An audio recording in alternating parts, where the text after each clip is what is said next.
안녕하세요. 크립토 노마드입니다. 12월로 들어서도 비트코인은 여전히 빌빌거리는 모습을 보이고 있습니다. 연말에는 늘상 강세 랠리가 펼쳐진다고 해서 적잖은 사람들 우려 속에서도 기대를 품고 있는데 과연 비트코인이 어떤 방향성을 보여줄지 여러모로 관심도가 높아지고 있습니다. 크립토 미디어들의 분석 논조에도 조금씩 변화가 생기는 모습도 포착되고 있습니다. 하루 전만 하더라도 중기적인 관점에서 상승세는 여전히 유효하다 이렇게 코인데스크는 분석했었는데 비슷한 상황이 이어지고 있는데도 장기 모멘텀이 약화되기 시작했다. 12월 가격 상승이 제한될 수 있다. 이런 전망을 내놨습니다. 뉘앙스가 살짝 바뀐 점을 느낄 수가 있습니다. 코인데스크는 또 다른 기사에서는 비트코인의 강세는 여전하지만 연내 10만 달러는 어렵다 이렇게 분석했습니다. 과연 4주 안에 지금보다 77% 이상 랠리할 수 있느냐 그것이 문제인 건데 이런저런 데이터를 근거로 보면 이건 좀 어려울 거다 이런 내용입니다. 하나씩 짚어보도록 하겠습니다. 비트코인의 흐름에 악영향을 미친 요인은 단연 오미크론 쇼크입니다. 아직 이게 얼마나 강력한지 별거 아닌지 그런 명확하지 않은 정보가 제공된 상황에서 자본시장 전체가 공포 상황을 겪어야 했고 비트코인은 12월 첫날에만 10,000개가 패닉셀로 처분된 것으로 나타났습니다. 투자 심리는 개선됐다고는 하지만 여러모로 긍정적인 시그널은 아닌 것 같습니다. 이런 전망과 분석들이 나오면 사실 개미 투자자들의 불안감 커질 수밖에 없습니다. 시장의 대장 종목인 비트코인이 예전과 다른 존재감을 보이고 있고 도미넌스도 크게 떨어진 상황인데 내년에 더 강력한 조정을 받으면 어떻게 되는 걸까? 진짜 시장 망하는 걸까? 이런 걱정이 드는 건 당연한 것일지도 모릅니다. 다만 암호화폐 산업 자체가 비트코인과 별도로 개별 컨셉을 강화하고 있는 상황이기 때문에 앞으로의 시장 전반의 흐름은 지금까지와는 조금 많이 다를 수도 있을 것 같습니다. 가장 대표적으로 꼽히는 것이 메타버스입니다. 비트코인이 강력한 조정을 받는다고 과연 메타버스 등의 산업 트렌드가 함께 꺾일 것인가? 이건 좀 다른 문제로 볼 수 있는데 이런 관점에서 바라볼 때 그 중심에는 이더리움이 있고 최근 이더 BTC 차트에서 이더 강세가 이어지고 있다는 점은 꽤나 많은 시사점을 안겨주고 있습니다. 이 부분 자세히 짚어보도록 하겠습니다.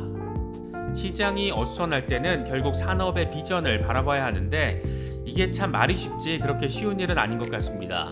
그래서 암호화폐 투자가 어렵다 이렇게 이야기하는지도 모르겠습니다. 이럴 때일수록 정보를 조금 더 바라보시면서 투자의 관점, 전략 이렇게 정비를 하시는 것도 괜찮은 방법이 될 수 있을 것 같습니다. 본격적인 시작에 앞서서 좋아요와 구독, 또 알림 설정을 꼭 부탁드리겠습니다. 더불어 크립토 블라블라 후원 멤버십과 관련해서도 많은 관심과 성원 부탁드리겠습니다. 영상 제작에 아주 큰 도움 된다는 말씀 함께 드립니다. 그럼 시작하겠습니다. 먼저 비트코인 상황입니다. 상황 자체는 썩 좋지 않습니다. 비트코인은 56,000달러에서 오르내리면서 12월로 접어들었는데도 여전히 힘을 받지 못하는 모습을 보이고 있습니다. 53,000달러를 안정적으로 지지받는 모습은 다행이라면 다행인 부분이고 6만 달러를 뚫어내지 못하고 저항받는 모습은 여전히 불안감을 키우는 그런 부분입니다. 공포 탐욕 지수는 하루 전보다 1포인트 하락한 31을 기록하면서 공포 단계가 지속되고 있습니다. 비트코인 도미넌스는 여전히 41%대를 오르내리면서 거의 연중 최저 수준에 가까워진 상태입니다. 현재 비트코인 도미넌스는 연중 최저치에 가까워지면서 사상 최저치 경신 가능성도 제기되고 있습니다. 현재 비트코인 시세와 관련해서 코인데스크는 비트코인은 저항선 근처에서 고군분투하고 있지만 53,000달러 지지는 잘 받고 있다. 장기 모멘텀이 약화되기 시작하면서 12월 가격 상승을 제한할 수 있다. 이렇게 보도했습니다. 그러면서 지난 24시간 동안 가격 변동이 거의 없었기 때문에 황소와 곰의 교착 상태가 이어지고 있는 것으로 보인다. 저항선은 여전히 6만 달러 부근이다. 이렇게 설명했습니다. 이어서 최근 차트에서 과매도 신호가 나타나서 53,000달러 지원 수준에서 단기 매수로 이어질 수도 있다. 6만 달러를 넘기는 결정적인 돌파가 발생해야 단기 하락 추세를 반전시킬 것이다. 하지만 6만 달러에서 6만 5천 달러 사이에 강한 저항이 있기 때문에 12월 가격 상승을 제한할 수 있다. 이렇게 내다봤습니다. 코인데스크는 또 다른 기사에서 비트코인의 강세 궤도는 여전하지만 12월에 10만 달러 도달은 어려워 보인다 이렇게 분석했습니다. 연말이 다가오면서 대부분의 투자자들이 적절한 연간 실적을 위해서 이 포지션을 청산할 가능성이 존재한다라는 점을 우선 근거로 제시했습니다. 코인데스크는 연말 10만 달러 도달을 위해서는 앞으로 4주 동안 77% 랠리를 기록해야 한다. 분석가들은 암호화폐에 대해서 낙관적이지만 단기적으로 10만 달러 도달을 예상하지는 않는다 이렇게 밝혔습니다. 그러면서 CME의 넷 롱 포지션이 높아지긴 했지만 10만 달러 랠리에는 부족하다. 특히 레버리지 워싱으로 인한 가격 하락 가능성은 여전히 존재하고 장기적인 강세가 전망되는 만큼 레버리지 상승과 매도 압박은 지속될 것이다 이렇게 전망했습니다. 스택펀즈의 공동 설립자인 매튜 딥의 경우에는 최근 제롬 파월 연준 의장이 매파적인 그런 스탠스를 보여주면서 거시경제 환경이 암호화폐 가격을 지지하지 않는 것처럼 보이기 때문에 10만 달러 랠리를 보일 가능성은 점점 낮아지는 모습이다 이렇게 말했습니다. 뱅크리스 뉴스레터의 창업자인 데이비드 호프먼은 비트코인 대비 이더리움에 대한 강세 전망에 좀 더 힘을 실었는데 그는 현재 이더 BTC 차트를 보면 이더는 비트코인에 비해서 최고치를 경신할 준비를 하고 있다. 이건 2017년 ICO 이후에 본 적이 없는 그런 상황이다. 이더리움의 역사를 통틀어서 우리가 본 한 가지 명확한 상황은 이더 BTC 차트는 강세장에서 오르고 약세장에서 하락한다는 것이다 라고 말했습니다. 즉 그의 말은 이더리움이 비트코인보다 더 높은 상승률을 보일 가능성이 높은데 이런 상황은 강세장에서만 벌어지는 것인 만큼 지금은 여전히 강세장이다. 이런 부분을 강조한 것으로 해석할 수 있습니다. 이런 관점은 코인텔레그래프의 야슈 골라도 비슷하게 바라보고 있는 부분입니다. 그는 디파이 유틸리티가 증가하고 NFT 열풍이 이어지고 있는 만큼 이더 BTC 차트는 이더리움의 3년 최고치를 뒷받침해준다. 이런 제목의 기사를 올렸습니다. 그는 이더리움의 가격은 이더 BTC 차트에서 사상 최고치를 기록했고 고전적인 기술 분석 패턴을 보면 비트코인보다는 알트코인들이 훨씬 더 많은 장점을 가지고 있다는 것을 보여준다. 이렇게 설명했습니다. 즉 비트코인이 빌빌거리고 도미넌스가 빠지면서 시장이 폭망하는 게 아니라 이더리움이 더 성장세를 보이는 상황에서 이더 중심의 알트코인 시장이 이어질 것이다. 이런 분석이라고 할 수 있습니다. 최근 라울팔의 경우에는 지금 단계에서 가장 주목해야 될 차트는 단연 이더 BTC 차트다 이렇게 말하기도 했습니다. 야시골라는 이번 주 이더 가격은 비트코인 대비 2021년 최고가에 도달해서 연간 수익률이 350%를 넘어섰고 기술적 분석을 보면 랠리는 추가로 더 이어질 수 있다라고 설명했습니다. 그러면서 이더리움의 이런 강세는 NFT와 디파이, 메타버스 등과 같은 암호화폐 산업 성장 부문의 핵심 자산이 됐기 때문에 가능했다.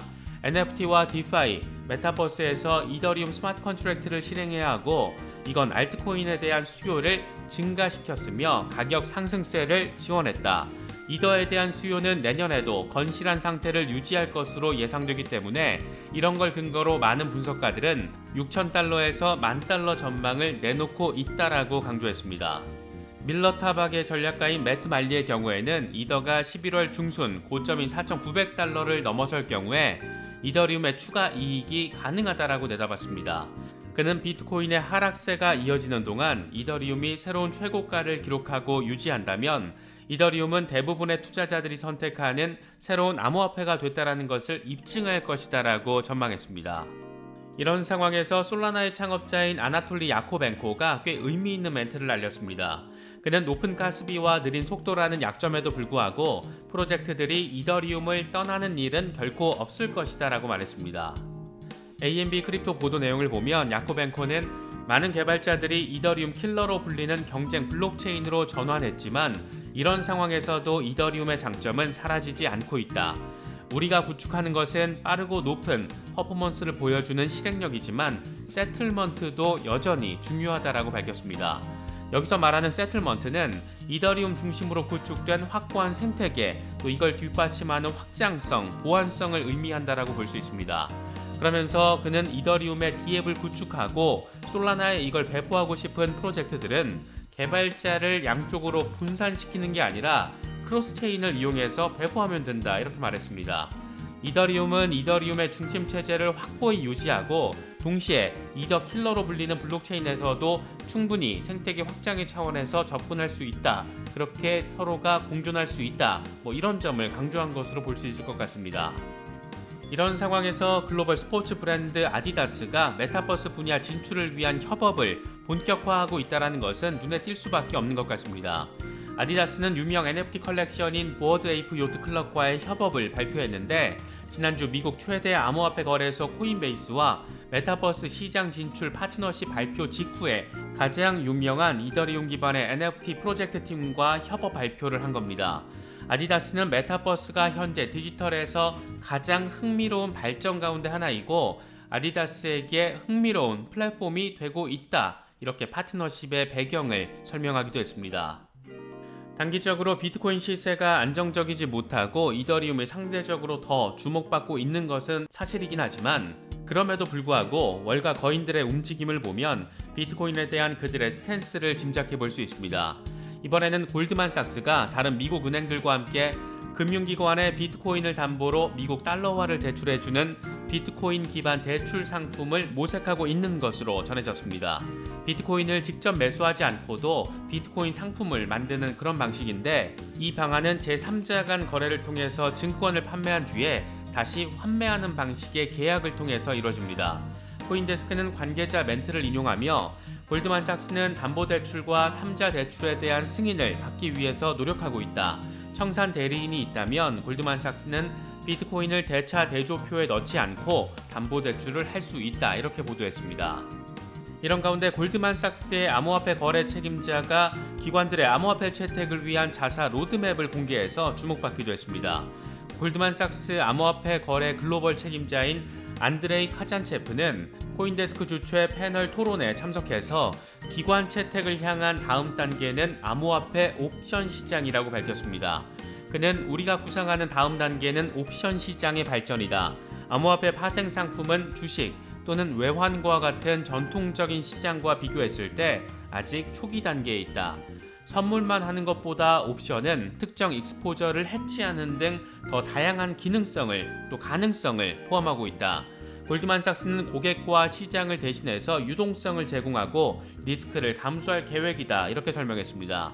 이런 월가 거인 기관의 움직임을 보고도 시장 끝났다 이런 소리 하는 사람들은 좀 상황을 좀 더 깊이 있게 거시적인 관점에서 바라볼 필요가 있지 않을까 개인적으로는 그런 생각이 들기도 합니다. 이런 가운데 비트코인의 인생을 건 마이클 세일러는 비트코인을 영원히 보유할 것이다 이런 입장을 거듭해서 밝혔습니다.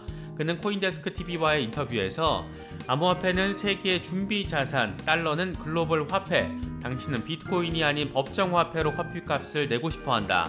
이렇게 밝히면서 자신의 비트코인에 대한 열망을 다시금 확인했습니다.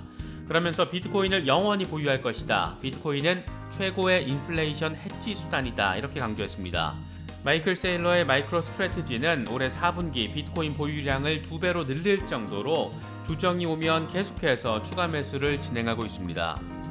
요즘 인도의 암호화폐 규제 방향을 놓고 완전 금지냐, 규제를 통한 과세냐, 이게 불분명한 모습을 보이기도 했었는데 이번에는 인도 현지 언론 NDTV가 인도 의회에서 논의되고 있는 암호화폐 법안은 암호화폐 금지가 아닌 규제에 초점을 맞추고 있다라고 보도했습니다. 그러면서 인도 의회 내각 회의록 자료를 인용했는데 이게 유출된 겁니다. 인도 정부는 법안 제정을 통해서 암호화폐를 암호화 자산으로 정의하고 암호화폐가 다크웹 등으로 유입돼 범죄에 악용되는 것을 막기 위해서 규제를 선택하는 방향을 채택한 것으로 전해지고 있습니다. 또 인도 암호화폐 시장 규제는 현지 증권거래위원회가 관할하게 되고 기존 법정 통화에 대한 규제와는 차별화될 것으로 전망되고 있습니다. 우리나라에서는 암호화폐를 미술품으로 볼 것이냐 주식으로 볼 것이냐 이따구 수준의 방향도 아직 정리가 안 됐는데 이제 인도마저 부러워해야 되는 그런 상황이 벌어지게 될지도 모르겠습니다. 시장이 어지럽게 돌아가는 건 분명한 사실로 보입니다. 오미크론 쇼크가 있었고 비트코인은 여전히 헤매고 있습니다. 코인데스크의 전망처럼 12월 10만 달러 도달은 어려울 수도 있습니다. 하지만 이런 단기적인 시세 전망보다 좀 더 넓게 이 산업 전반으로 관점을 키우면 여전히 이 시장은 확장하고 있고 성장하고 있습니다.